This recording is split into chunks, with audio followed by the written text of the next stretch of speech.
Hello friends, मैं हूं doctor नवीन अग्रवाल। मैं एक इंटरवेंशनल कार्डियोलॉजिस्ट हूं और गुजरात के वलसाड़ और वापी ज़िले में प्रैक्टिस करता हूं। आज हम बात करेंगे इंपॉर्टेंट और एक प्रैक्टिकल और बहुत यूज़फुल टॉपिक के बारे में। आज हम बात करेंगे प्राइमरी या इमरजेंसी एंजियोप्लास्टी के बारे में।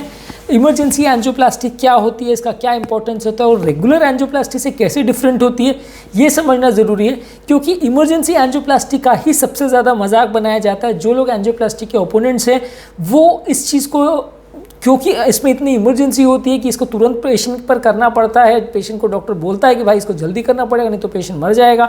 इस चीज़ को लोग जो एंजियोप्लास्टी को अपोज करते हैं वो मजाक बनाते हैं, उसको एक इशू बना रखा है कि कार्डियोलॉजिस्ट हमेशा ही डराते हैं, कार्डियोलॉजिस्ट हमेशा ही आपको मृत्यु का भय दिखाते हैं और इसका कोई लॉजिक नहीं है। 60-70% वाला पेशेंट तो जीता रहता है, तो उसको कोई दिक्कत नहीं है, तो हार्ट अटैक में हम क्यों जल्दी करें, हम क्यों जल्दी डिसीजन लें। ये डिफरेंस को समझना बहुत ज़रूरी है कि प्राइमरी एंजियोप्लास्टी और इमरजेंसी एंजियोप्लास्टी में क्या डिफरेंस है और वो रेगुलर एंजियोप्लास्टी से क्यों फ़र्क है, क्यों इसमें हम पेशेंट्स को टाइम नहीं दे पाते और इसका बाकी एंजियोप्लास्टी से क्या डिफरेंस है। ये कॉन्सेप्ट को समझना इसलिए भी ज़रूरी है कि लोगों को लगता है कि ठीक है 70% है, कोई दिक्कत नहीं यार, जब 100 होगा तब देख लेंगे यार, अभी क्या दिक्कत है, अभी तो कोई पेन नहीं हो रहा, अभी तो कोई ज़्यादा सांस नहीं फूल रही, तो जब अटैक आएगा तब देख लेंगे। हम अभी से क्यों एंजियोप्लास्टी करें, बाई चांस अटैक नहीं आया तो हमारे पैसे बच जाएंगे। तो वो चीज़ों का डिफरेंस को समझाना ही आज का टॉपिक का उद्देश्य है, ताकि एक बेसिक कॉन्सेप्ट डेवलप हो, एक बेसिक कॉन्सेप्ट लोग का क्लियर हो कि प्राइमरी एंजियोप्लास्टी और रूटीन एंजियोप्लास्टी में क्या डिफरेंस है, क्यों इसमें टाइम की वैल्यू है, क्यों इसमें ज़्यादा डेंजरस होता है, क्यों इसमें मृत्यु दर ज़्यादा होता है। और इसके लिए हमें इस चीज़ को के टाइम पर जब हम डॉक्टर को पास लेके आते हैं पेशेंट को, तो किस चीज़ों को हमें समझने की ज़रूरत है और किस ना जल्दी हमें डिसीजन लेने की ज़रूरत है, उन सारी बातों पर आज चर्चा करेंगे। ये टॉपिक काफ़ी प्रैक्टिकली यूज़फुल होगा, इसलिए रिक्वेस्ट करूंगा इसे एंड तक देखें। और जो लोग मेरे चैनल पर नए हैं उन्हें रिक्वेस्ट करूंगा कि चैनल को सब्सक्राइब करें। ऐसा करने से हमें चैनल को कंटिन्यू करने के लिए मोटिवेशन और इंस्पिरेशन मिलती रहती है।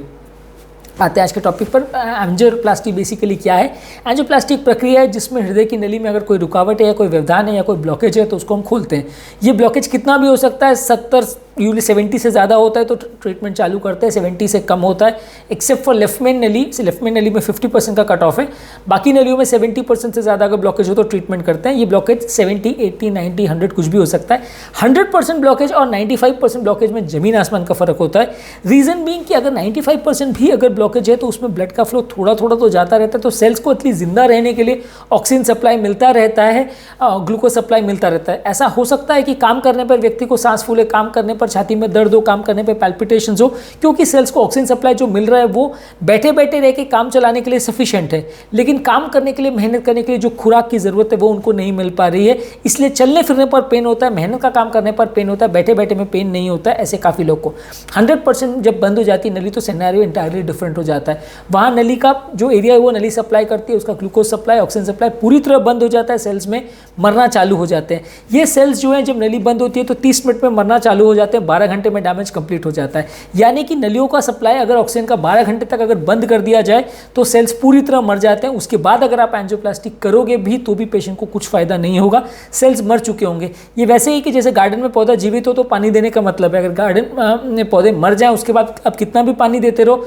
उसका कोई सेंस नहीं है, वो पानी वेस्ट ही होगा, क्योंकि सेल्स मर चुके हैं, पौधे मर चुके हैं, उसमें वापस ग्लूकोज ऑक्सीजन सप्लाई रिस्टोर करने का कुछ फायदा नहीं होने वाला है 12 घंटे के बाद। इसीलिए प्राइमरी एंजियोप्लास्टी यानी इमरजेंसी हार्ट अटैक वाले एंजियोप्लास्टी में ट्रीटमेंट इमरजेंसी ही होता है, क्योंकि हर 30 मिनट जो ट्रीटमेंट में डिले होता है मृत्यु होने का चांस 7.5% के हिसाब से बढ़ते जाता है। ये एक लैंसेट का एक बहुत बड़ा आर्टिकल था, 2003 में पब्लिश हुआ था, जिसमें ये डेटा शो किया गया था कि शुरुआत के 4-6 घंटे जो ट्रीटमेंट में डिले होता है हर 30 मिनट मृत्यु दर 7.5% के हिसाब से बढ़ते जाता है। तो ये बहुत इंपॉर्टेंट डेटा था। यही कारण है कि डॉक्टर्स आपको इंसिस्ट करते हैं कि आपको जल्दी करने की ज़रूरत है, ट्रीटमेंट जल्दी करने की ज़रूरत है। पेशेंट का क्या होता है कि जब वो हार्ट अटैक में आपके पास आता है तो टाइम पास चालू हो जाता है। मैं नहीं कहता कि पेशेंट की गलती, ऑब्वियसली 1-2 लाख रुपए का खर्चे वाला सिचुएशन है पेशेंट, और प्लस पहली बार हॉस्पिटल में आया, हॉस्पिटल में आते डॉक्टर ने बोला अभी इसमें लाख रुपए का खर्चा होगा, एंजियोप्लास्टी करना है, तो पेशेंट घबरा जाता है। पेशेंट को लगता है कि यार मैं कोई गलत डिसीजन तो नहीं ले रहा, और प्लस डॉक्टर ये भी बोल रहा है कि करने के बाद भी 10% चांस है कि पेशेंट ना बचे, तो और टेंशन हो जाती है कि भाई डॉक्टर ने बोल दिया कि करने के बाद भी कुछ हो सकता है, तो मैं अपने 10 रिलेटिव से फ़ोन करके पूछ लेता हूँ, भाई वो हाँ बोलेंगे तो ही मैं करूँगा। मैं नहीं कह रहा कि पेशेंट गलत है, रिलेटिव्स गलत है, क्योंकि ऑब्वियसली हर आदमी डरता है, मैं भी अगर उस सिचुएशन में होऊंगा तो डर जाऊंगा। लेकिन उसमें प्रॉब्लम क्या होती है कि रिलेटिव्स इसमें टाइम पास करते हैं। अगर 2-4 लोग हैं और आपस में डिस्कस करके हाँ कर दो, वो बोल दे तो डॉक्टर तुरंत ट्रीटमेंट चालू कर देगा। प्लास्टिक करने में 10 ही मिनट लगता है, मैक्सिमम 10 मिनट 15 मिनट। मेरी रूटीन प्लास्टिक 10 मिनट के अंदर हम फिनिश करके बाहर आ जाते हैं। लेकिन वो 10 मिनट के ट्रीटमेंट का डिसीजन लेने में अगर रिलेटिव 2 घंटे लगाएंगे तो डॉक्टर भी परेशान होता है, स्टाफ भी परेशान होता है और पेशेंट की मृत्यु दर बढ़ जाता है। 2 घंटे तक आप वेट कर रहे हो और वो 2 घंटे में अगर हम मान के चले कि हर 30 मिनट में 7.5% मृत्यु दर बढ़ रहा है, तो 2 घंटे में तो रिलेटिव रिस्क 30% बढ़ गया, तो मृत्यु दर कई गुना बढ़ गया। उसके बाद आप बोलोगे साहब अब मेरे 50 रिलेटिव ने हाँ बोल दिया, अब आप कर दो, तो डॉक्टर उसके बाद भी एंजियोप्लास्टी कर सकता है, लेकिन जो रिजल्ट 2 घंटे पहले मिल सकता था वैसा रिजल्ट नहीं मिलेगा। 30% मृत्यु दर पहले के कंपैरिजन से बढ़ चुका होगा, सेल्स कई गुना मर चुके होंगे, उसके बाद पेशेंट का पंप फंक्शन कभी नॉर्मल नहीं होगा। इसमें एक और बड़ा फैक्ट ये है कि जब भी एंजियोप्लास्टी करते हैं रिलेटिव्स तो एक्सपेक्ट करते हैं कि साहब हमने तो पैसा लगाया, हमने तो पेमेंट किया, तो हमें तो पूरा रिजल्ट मिलना चाहिए, पेशेंट जिंदा ही जाना चाहिए, अगर कुछ भी प्रॉब्लम हुआ तो डॉक्टर की गलती। तो वो भी आपको समझने की ज़रूरत है कि डॉक्टर भी टाइम लिमिटेड के हिसाब से आपको ट्रीटमेंट कर सकता है। अगर आप ट्रीटमेंट 2 घंटे में कराओगे और 12 घंटे में कराओगे तो एंजियोप्लास्टी में स्टेप्स तो सेम ही होगा, मेहनत डॉक्टर को ज़्यादा लगेगी क्योंकि नली में फ्लो एस्टैब्लिश नहीं हो पाएगा, पूरी ब्रांचेस में क्लॉट भर चुका होगा, नो रिफ्लो स्लो फ्लो का चांस बढ़ चुका होगा, हार्ट पूरा डैमेज हो चुका होगा, पेशेंट को लंग्स में पानी भरना चालू हो चुका होगा, बीपी ड्रॉप हो चुका होगा, तो डॉक्टर को मेहनत कई गुना ज़्यादा करनी पड़ेगी, रिजल्ट अच्छा नहीं आएगा। रिलेटिव्स का खर्चा उतना ही लगेगा, शायद ज़्यादा ही लगेगा, लेकिन रिजल्ट अच्छा नहीं आएगा। तो टाइम की वैल्यू को आपको समझना ज़रूरी है। 70, 80, 90% वाले ब्लॉकेज में टाइम का इशू नहीं है। वहाँ पे आप अगर 2 दिन लेके या 10 दिन लेके भी अगर आप एंजियोप्लास्टी का डिसाइड करो तो चलेगा। बहुत ख़राब किस्मत हुई तो ही पेशेंट उस दौरान हार्ट अटैक आके मर जाएगा, पर अदरवाइज 80-90% या 95% ऑफ द टाइम्स कुछ नहीं होगा। 70% अगर ब्लॉकेज है तो आप 6 महीने भी वेट करके डिसाइड करो तो भी कोई दिक्कत नहीं है, आप 1 साल भी टाइम लो तो भी कोई दिक्कत नहीं है। अगर दवा चल रही है तो हार्ट अटैक का चांस काफ़ी कम है, 0 नहीं है, काफ़ी कम है। पर अगर आपका ब्लॉकेज 95 to 99 है तो ऑब्वियसली जगह कम है तो टाइम भी कम है, जगह ज़्यादा है तो टाइम भी ज़्यादा है, सिंपल सी बात है। तो 100% है तो वहाँ सिनेरियो बिल्कुल चेंज हो जाता है। वहाँ डॉक्टर को जल्दी आपको बोलना पड़ता है क्योंकि उसको रिजल्ट डिलीवर करना है।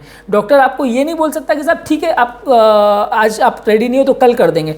डॉक्टर को प्लास्टी जब भी करेगा तो आप तो रिजल्ट एक्सपेक्ट करोगे कि साहब मुझे तो पेशेंट जिंदा चाहिए, मुझे तो अच्छा रिजल्ट चाहिए, आप जैसे भी करके मेरे पेशेंट को बचाओ, हमने तो पेमेंट किया है।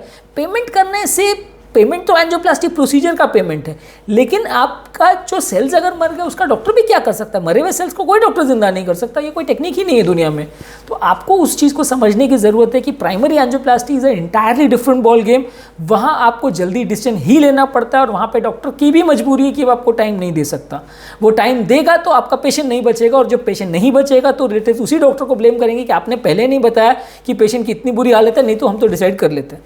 तो वो भी दोनों तरफ से डॉक्टर ही फंसता है उसमें कि चाहे पेशेंट का एंजियोप्लास्टी के बाद डिले होता है उसकी वजह से पेशेंट मर जाता है तो भी डॉक्टर पे ही ब्लेम आता है, और डॉक्टर अगर आपको समझाए तो ज़्यादा समझाए या ज़्यादा डराए तो भी ब्लेम डॉक्टर पे आता है कि साहब ये तो बहुत डरा रहे हैं साहब, हमको तो टाइम ही नहीं दे रहा है डिसीजन लेने का, ये तो डॉक्टर फ्रॉड है।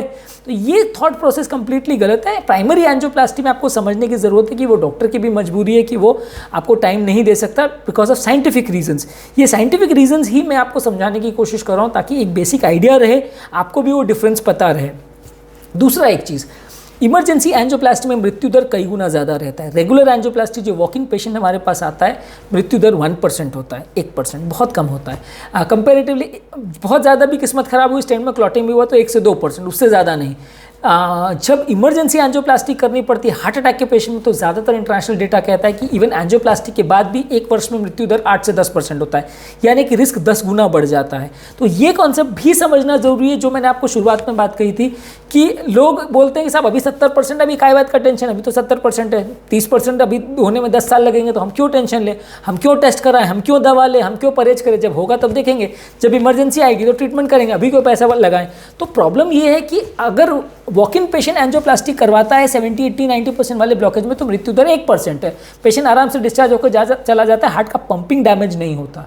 लेकिन यही पेशेंट जब एंजियोप्लास्टी हार्ट अटैक के टाइम कराता है तो सेल्स मर जाते हैं, इसलिए पंपिंग डैमेज हो जाता है, मृत्यु दर 10 गुना बढ़ जाता है। तो यानी इवन एंजियोप्लास्टी होने के बाद भी मृत्यु दर 8 से 10% हो जाता है, 10 गुना रिस्क बढ़ जाता है। और 100 में से 15% पेशेंट हार्ट अटैक, जब मैसिव हार्ट अटैक आता है तो हॉस्पिटल भी नहीं पहुंच पाते, घर पर ही मर जाते हैं। तो ये भी समझना जरूरी है कि आप अगर 70, 80, 90% ब्लॉकेज में फालतू की ईसीपी और ये सब टाइम पास थेरेपी कराते रहेंगे और जब एक्चुअल में कुछ नहीं खुलेगा और जब आप फाइनली थकार के डॉक्टर के पास आएंगे तब तक आपको टाइम मिला या नहीं मिला इसकी भी कोई गारंटी नहीं है। अगर घर पे ही हार्ट अटैक आ गया तो घर पे ही आदमी खत्म हो जाता है और रिलेटिव ज़िंदगी भर अफसोस करते रह जाते हैं। रिसेंटली मेरे ग्रुप पे भी 1-2 मेंबर्स ने कमेंट किया था कि उनके रिलेटिव या एक सज्जन थे, उन्होंने लिखा था कि अपनी वाइफ के लिए वो ईसीपी थेरेपी कराया उन्होंने और फाइनली वाइफ सक्सेसफुल नहीं हुआ और 7 दिन में पेशेंट मर गए। उसको हार्ट अटैक आ गया, डॉक्टर ने बाईपास बोला था, उन्होंने नहीं कराया, पेशेंट मर गया। तो हार्ट की बीमारी में सबसे बड़ा प्रॉब्लम ये है कि बीमारी टाइम नहीं देती है। आपको डिसीजन जल्दी ही लेना पड़ेगा क्योंकि बीमारी टाइम नहीं देती है। मृत्यु बहुत जल्दी होती है हार्ट पेशेंट्स में। हार्ट जब बंद होता है तो 3 सेकंड में आदमी बेहोश हो जाता है, 3 मिनट में खत्म हो जाता है। तो ये सबसे बड़ा प्रॉब्लम है कि अगर आपने को डॉक्टर टाइम देना चालू करेगा, पेशेंट ऊपर से आपको स्टेबल दिखेगा। कई पेशेंट आके ये झगड़ा करते हैं, मेरा पेशेंट तो बिल्कुल स्टेबल था, बात करते करते भी आया था, वो तो खाना भी खा रहा था, फिर कैसे क्या हो गया, ऐसे कैसे मर गया पेशेंट। तो हार्ट के पेशेंट में जब तक पेशेंट का बीपी 0 नहीं हो जाए, जब तक पेशेंट का हार्ट बंद नहीं हो जाए, तब तक आदमी खाना भी खाता रहेगा, बात भी करता रहेगा, पहचानेगा भी, सब कुछ नॉर्मल रहेगा, ऊपर से सब नॉर्मल दिखेगा। लेकिन पैरामीटर्स कितने खराब है, ईसीजी कितना खराब है, इको कितना खराब है, बीपी कितना खराब है, इससे डिसाइड होता है कि पेशेंट का ओवरऑल कंडीशन कैसा है। और कई बार ऐसा होता है कि पेशेंट बात करता करता, खाना खाता खाता सडनली कोलैप्स होता है और 3 सेकंड में बेहोश, 3 मिनट में खत्म। तो ये प्रॉब्लम ही हार्ट की यही है कि वो टाइम नहीं देता है और ऊपर से आप प्रेडिक्ट नहीं कर सकते कि पेशेंट अच्छा दिख रहा है। तो ये फालतू की बहस जो लोग करते हैं कि मेरा पेशेंट तो एम्बुलेंस में आया था, तब वो बात भी कर रहा था और खाना भी खा रहा था और मुझे तो उसने बोला कि मैं बिल्कुल ठीक हूँ, ये भी उसने सेंटेंस भी बोला था, फिर भी कैसे मर गया, तो डॉक्टर ने कुछ गड़बड़ करी।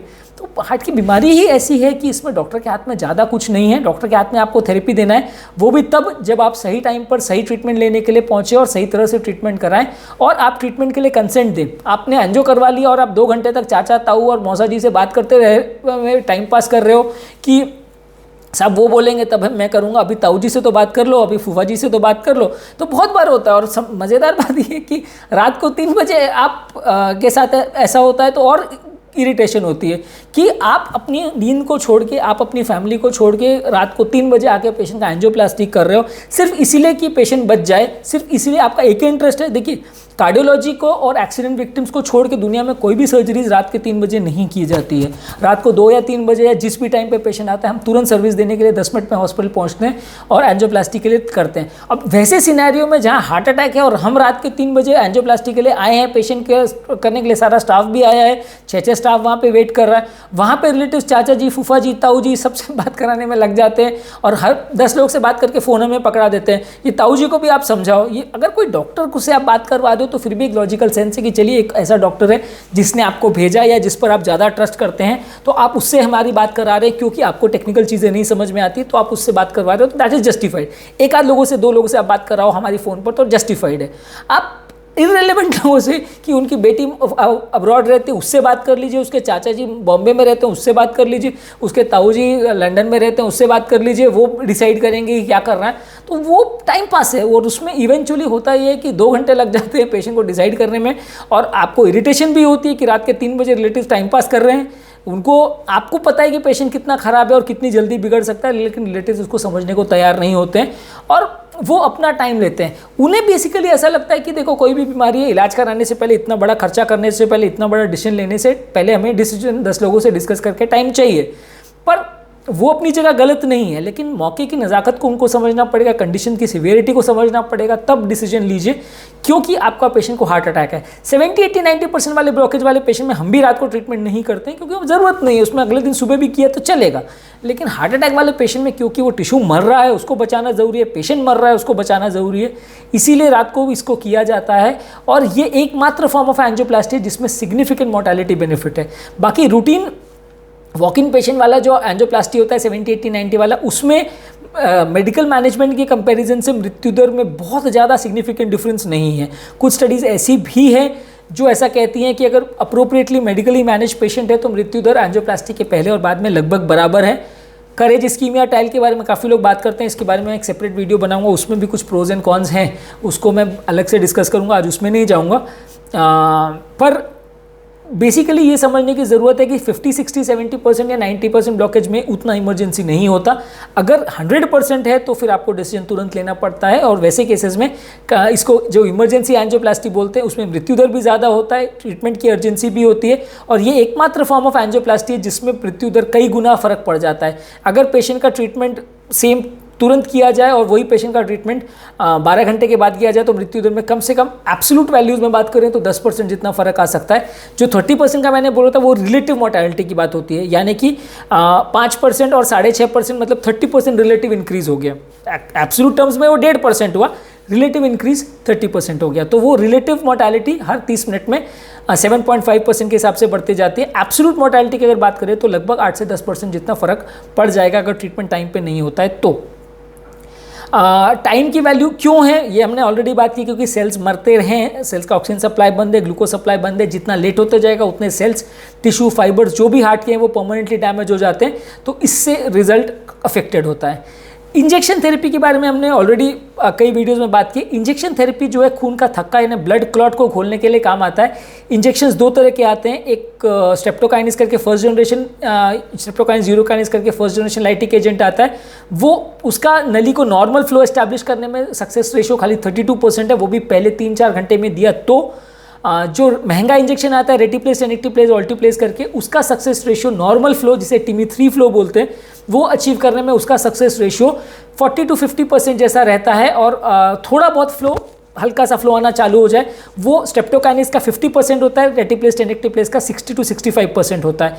उसके बाद भी लेकिन एंजियोप्लास्टी तो करनी ही पड़ेगी, क्योंकि ये इंजेक्शन खाली ब्लड के क्लॉट को घोलते हैं। ब्लॉकेज जो कोलेस्ट्रॉल का है जिसके ऊपर ब्लड का क्लॉट बना है वो नहीं जाता है। 90 to 95% केस में उसके बाद भी एंजियोप्लास्टी लगती है। 5 या 10% केस में ऐसा हो सकता है कि ब्लॉकेज पूरी तरह खुल जाए और एंजियोप्लास्टी की ज़रूरत ना पड़े, पर 95% केस में एंजियोप्लास्टी लगती है उसके बाद भी। और इंजेक्शन थेरेपी में थोड़ा ब्लीडिंग रिस्क भी रहता है, पहले 2-4 घंटे में ही इसको देंगे तो ही फ़ायदा होगा। इस जहाँ एंजियोप्लास्टी की फैसिलिटी है अवेलेबल वहाँ पे इंजेक्शन देने का मतलब नहीं है, वहाँ डायरेक्ट एंजियोप्लास्टी करना ही अच्छा है, क्योंकि एंजियोप्लास्टी में नली के खुलने का और अच्छे फ्लो आने का चांस 95 to 99% है। इंजेक्शन में मैंने कहा था कि ये चांस खाली 30% है, वो भी पहले 3 घंटे में। एंजियोप्लास्टी में 6 से 8 घंटे तक भी आप अगर एंजियोप्लास्टी 12 घंटे तक भी करें तो भी लो फ्लो होने का चांस सिर्फ 5% है। 95% ऑफ द केस में आपको अच्छा फ्लो नली में मिल जाएगा। हाँ, टिश्यू तब तक काफ़ी डेड हो चुका होगा, लेकिन जितना जल्दी एंजियोप्लास्टी करे उतना फ़ायदा है। 95% सक्सेस रेशियो नली खुल जाने में एटलीस्ट आपको गारंटेड रिजल्ट मिलेगा। ज़्यादातर अगर किसी पेशेंट में या किसी सेंटर में एंजियोप्लास्टी की फैसिलिटी अवेलेबल नहीं है तो वहाँ इंजेक्शन वाला थेरेपी करते हैं, वो भी तब अगर पहले 3-4 घंटे के अंदर पेशेंट आता है। अगर एंजियोप्लास्टी की फैसिलिटी अवेलेबल है और पेशेंट अफोर्डेबल है या पैसा का प्रॉब्लम नहीं है तो फिर एंजियोप्लास्टी करना चाहिए। एंजियोप्लास्टी ऑब्वियसली थोड़ा कॉस्टली होता है, तो इसलिए आपको अफोर्डेबिलिटी का भी एक इंपॉर्टेंट क्राइटेरिया उसमें रखना पड़ता है, क्योंकि ऐसा नहीं है कि इसमें एक बार मटेरियल अगर यूज़ हो गया तो भले फिर पेशेंट बचे या नहीं बचे, कॉस्ट तो आ ही जाता है। तो इसलिए आपको थोड़ा वो पॉइंट ऑफ व्यू भी थोड़ा जानने समझने की ज़रूरत है। एंजियोप्लास्टी, प्राइमरी एंजियोप्लास्टी कब करना चाहिए? जब पेशेंट हार्ट अटैक लेके आए, और अगर बड़ी नली का हार्ट अटैक, कई बार क्या होता है बहुत छोटी नली का हार्ट अटैक होता है, वो बहुत कम एरिया सप्लाई कर रही होती है, तो वैसे एरिया को हम दवा पर मैनेज कर सकते हैं। कई बार बहुत एक्टैटिक या कोई टेक्निकल कारणों से एंजियोप्लास्टी पॉसिबल नहीं है नली में, वैसा अगर होता है तो कई बार दवा पर मैनेज करना पड़ता है। मल्टीवेसल डिजीज़ हो और वो नली जिसको स्टेंट करना है वहाँ एक्सेसिबिलिटी का प्रॉब्लम हो और पेशेंट को बाद में बाईपास के लिए भेजना हो तो भी कभी कभी एंजियोप्लास्टी नहीं किया जाता है या डेफर किया जाता है, पर अदरवाइज बाकी सब केसेस में एंजियोप्लास्टी करना चाहिए। अगर किसी पेशेंट का किडनी ऑलरेडी फेल है या किडनी का रिपोर्ट्स बहुत ख़राब है, ऑलरेडी क्रिएटिनिन वैल्यूज़ बहुत ज़्यादा हैं, या किसी पेशेंट को ऑलरेडी हार्ट फेलियर है, ऑलरेडी लंग्स में पानी भर गया है, पेशेंट की कंडीशन इतनी ख़राब है, ब्रेन में ब्लीडिंग हो चुकी है, ब्रेन ट्यूमर्स वगैरह हैं, कैंसर वगैरह हैं, कोई और हालत से पेशेंट का ऑपरेशन नहीं कर सकते हैं, उम्र 85-90 के आसपास है या बहुत यंग पेशेंट है, वैसे केसेस में कई बार हम एंजियोप्लास्टी को सोच के करते हैं। एक्टिव इन्फेक्शन है, पेशेंट को निमोनिया है या कोई कैंसर फैला हुआ है, बॉडी में सेप्सिस है, कीटाणु है, रिसेंटली कोई सर्जरी हुई है जिसकी वजह से ब्लीडिंग रिस्क बहुत ज़्यादा है, तो ये सारे एक तरह से कॉन्ट्रा इंडिकेशन में आते हैं कि जिसमें एंजियोप्लास्टी को बहुत सोच के करना चाहिए। फिर भी अगर मजबूरी हो तो करते हैं, लेकिन अगर अवॉइड किया जा सके तो ऐसे केस में कई बार अवॉइड भी किया जाता है। इस प्रोसीजर में कोई सिडेशन या कोई एनेस्थीसिया की ज़रूरत नहीं पड़ती। अगर पेशेंट की कंडीशन बहुत ख़राब है और वो लेट नहीं पा रहा है तो अनेस्थीसिया दे के पेशेंट को वेंटिलेटर पे लेना पड़ता है, पर अदरवाइज रूटीन केस में कोई सिडेशन वगैरह की ज़रूरत नहीं पड़ती। अगर पेशेंट कोऑपरेटिव हो तो पेशेंट को बिना सिडेशन के भी सिर्फ हाथ में लोकल एनेस्थीसिया दे के भी इसको किया जा सकता है। ज़्यादातर इमरजेंसी एंजियोप्लास्टी में हम हाथ के रूट को प्रेफर करते हैं क्योंकि ब्लीडिंग रिस्क कम रहता है। पाँव के रूट में कॉम्प्लेक्स एंजियोप्लास्टीज के लिए ज़्यादा प्रेफर करते हैं, पर पाँव का रूट इमरजेंसी केस में कम प्रेफर करते हैं। रिजल्ट्स हाथ के एंजियोप्लास्टी में ज़्यादा बेटर आते हैं। हमारे यहाँ 95% ऑफ द केसेस हम हाथ से ही करते हैं। हाथ से ना हो पाए कुछ टेक्निकल कारणों से तो पाँव से किया जाता है 5% ऑफ द टाइम्स। इसमें सिडेशन वगैरह की ज़रूरत नहीं पड़ती, नींद के इंजेक्शन वगैरह की ज़रूरत नहीं पड़ती। पेशेंट कोऑपरेट ना करे या बेवान कुछ ऑल्टर्ड सेंसोरियम में हो, गफलत की हालत में हो तो कई बार सिडेशन देना पड़ता है, पर ये सारे इंजेक्शन देने से मृत्यु दर बढ़ जाता है, प्रॉब्लम्स होने का चांस बढ़ जाता है, एस्पिरेशन होने का चांस बढ़ जाता है। इसलिए रूटीनली इन सब चीज़ों को नहीं दिया जाता है, मजबूरी हो तो ही दिया जाता है। ज़्यादातर इसको करने में 15-20 मिनट तक लगता है। कॉम्प्लिकेटेड एंजियोप्लास्टी है, टफ एंजियोप्लास्टी है तो आधा से 1 घंटा लगता है। मोस्टली इसको करने में 10 से 15 मिनट का टाइम लगता है। नली के खुल जाने का सक्सेस चांसेस इसमें 95% है। मृत्यु दर कम होने का चांस 90% है। करने के बाद भी 8 से 10% मृत्यु दर हो सकता है। कुछ कुछ केसेस में नली में सब कुछ करने के बाद भी स्लो फ्लो होता है, या नली में आप फ्लो एस्टैब्लिश भी कर दो तो भी ब्रांचेस में इतना ज़्यादा क्लॉट या कचरा भर चुका होता है। बीपी का भी प्रॉब्लम होता है, तो इसकी वजह से प्लास्टिक करने के बाद भी कई बार नॉर्मल फ्लो एस्टैब्लिश नहीं हो पाता है, तो रिजल्ट उतने अच्छे नहीं आते। तो इसलिए कई बार 5% ऑफ द केसेस में, खासकर अगर कोई पेशेंट एंजियोप्लास्टी के लिए काफ़ी लेट आया हो तो उसमें स्लो फ्लो होने का चांस, या स्टेंट के बाद भी नॉर्मल फ्लो ना मिल पाए उसका चांस ज़्यादा रहता है। जितना जल्दी एंजियोप्लास्टी होगी उतना ज़्यादा अच्छा रिजल्ट मिलेगा। सक्सेसफुल एंजियोप्लास्टी के बाद भी मृत्यु दर जैसा कि मैंने कहा 8 से 10% रहेगा। रीज़न इसमें यह है कि हार्ट का टिश्यू जो डैमेज हो गया है उसमें कई बार कोई उस एरिया में क्लॉट बन जाए, वो एरिया फट जाए, धबकारा अनियमित हो जाए, पंपिंग खराब हो जाए, पेशेंट वेंटिलेटर पे चला जाए, किडनी फेल हो जाए, ब्रेन में क्लॉट हो जाए, ब्रेन में ब्लीडिंग हो जाए, दवा का रिएक्शन हो जाए, तो बहुत सारी चीज़ें, और ये सब चीज़ें जो है मृत्यु दर को 1-1% थोड़ा थोड़ा करके बढ़ाती जाती हैं। स्टेंट में क्लॉट हो जाए, स्टेंट थ्रोम्बोसिस में चला जाए, तो ये सारी चीज़ें जो है मृत्यु दर को थोड़ा थोड़ा करके बढ़ाते जाती हैं, जिससे ओवरऑल मोर्टेलिटी रेट 8-10% चला जाता है 1 ईयर में। डिस्चार्ज तक यानी पहले 24 से 48 घंटे सबसे ज़्यादा मृत्यु का चांस रहता है। इस बीमारी में मृत्यु का कर्व ऊपर से नीचे आता है, यानी पहले 24 घंटे सबसे ज़्यादा, 48 घंटे में उससे कम। जैसे जैसे टाइम बीतते जाता है मृत्यु दर कम होता जाता है। थोड़ा बहुत मृत्यु दर साल भर बाद तक भी रहेगा, पर वो चांसेस 1% से भी कम होंगे। ज़्यादातर जिसकी भी मृत्यु होगी पहले 48 घंटे में ही होगी, पहले 72 घंटे में ही होगी। इसीलिए इस दौरान पेशेंट को आईसीयू में रखा जाता है या हॉस्पिटल में रखा जाता है। स्टैंडर्ड प्रोटोकॉल ये है कि पेशेंट को एटलीस्ट 24 आवर्स आईसीयू में रखा जाता है, और स्टेबल कंडीशन हो तो फिर 1 से 2 दिन वार्ड में रखा जाता है, फिर डिस्चार्ज किया जा सकता है। यूजली इसमें प्रोसीजर में ब्लीडिंग का थोड़ा चांस रहता है, क्योंकि खून पतला करने की काफ़ी स्ट्रॉन्ग इंजेक्शंस देते हैं, टैबलेट्स भी दी जाती है, कई बार खून पतला करने के इंजेक्शंस भी दिए जाते हैं, तो 1 से 2% ब्लीडिंग का चांस हो सकता है। ये ब्लीडिंग कहीं पे भी हो सकती है, जैसे खांसी में, उल्टी में, मोशन में, कहीं पे भी हो सकती है। बहुत किस्मत खराब हो तो ब्रेन में भी हो सकती है। बाकी कहीं पे भी ब्लीडिंग हो तो ज़्यादातर उसे मैनेज किया जा सकता है। ब्रेन में अगर ब्लीडिंग हो तो उसका इलाज कुछ ज़्यादा नहीं है, बहुत सारे इसमें से पेशेंट मर भी जाते हैं, हालांकि चांस बहुत कम है पर मर भी सकते हैं।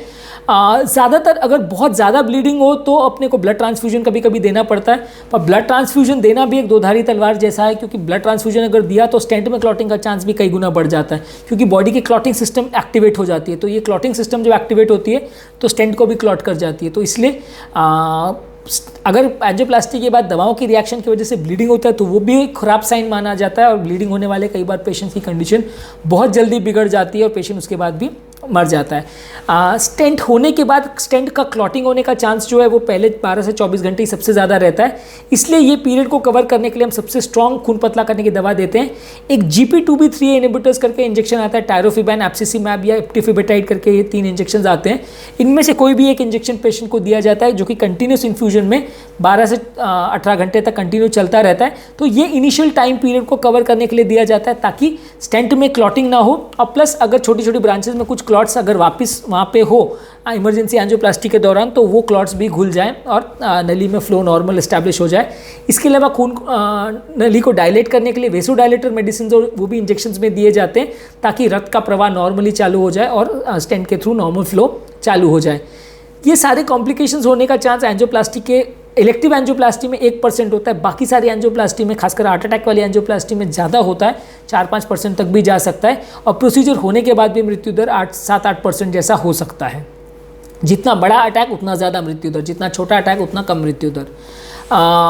रेगुलर एंजियोप्लास्टी के कंपैरिजन में प्राइमरी एंजियोप्लास्टी में मृत्यु दर ज़्यादा इसलिए होता है क्योंकि उस समय हार्ट बहुत ज़्यादा सेंसिटिव होता है, बहुत ज़्यादा गड़बड़ी जरा भी हो जाए, जरा भी ऊंच नीच हो जाए, जरा भी बीपी फ्लक्चुएशन हो जाए तो तुरंत मृत्यु हो जाती है आदमी की।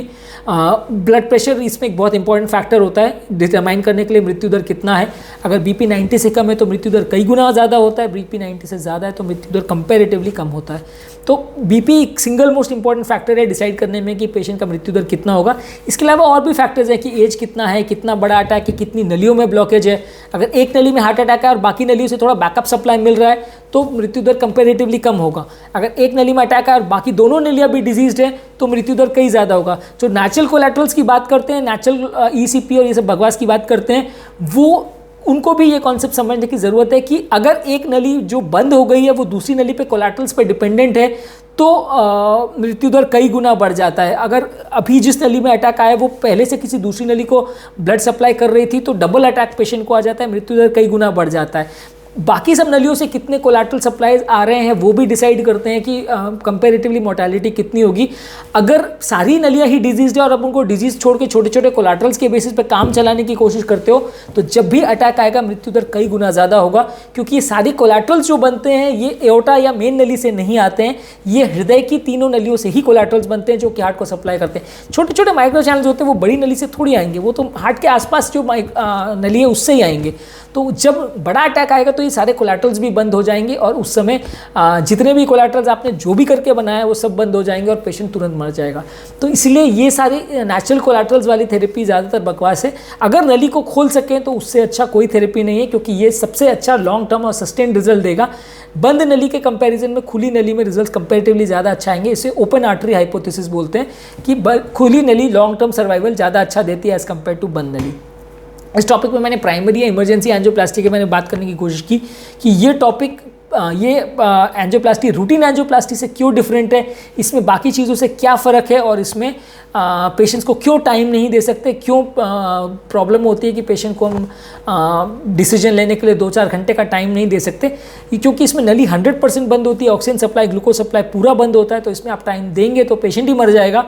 बाद में 4-6 घंटे के बाद आप किसका एंजियोप्लास्टी करेंगे जब पेशेंट ही मर चुका होगा। तो इसलिए इसमें पेशेंट के रिलेटिव्स को टाइम नहीं दे सकते, उनको जल्दी ही डिसाइड करना पड़ता है। अब मेरे चैनल का बेसिक पर्पज़ ये है कि हार्ट और हेल्थ से रिलेटेड साइंटिफिकली करेक्ट इन्फॉर्मेशन हम आपके लिए इजीली अवेलेबल करते हैं, ताकि आपको कॉन्सेप्ट समझ सके, आपको बीमारी के बारे में आइडिया हो सके, आप बीमारी को बेटर वे में समझ के बेटर वे में बिहेव कर सके, बेटर वे में डॉक्टर के साथ बीमारी को डिस्कस कर सके और मैनेज कर सके। आप उस समय टाइम पास या टाइम वेस्ट नहीं करें और आप हर चीज़ के लिए ऐसा नहीं सोचें कि डॉक्टर आपको चीट कर रहा है।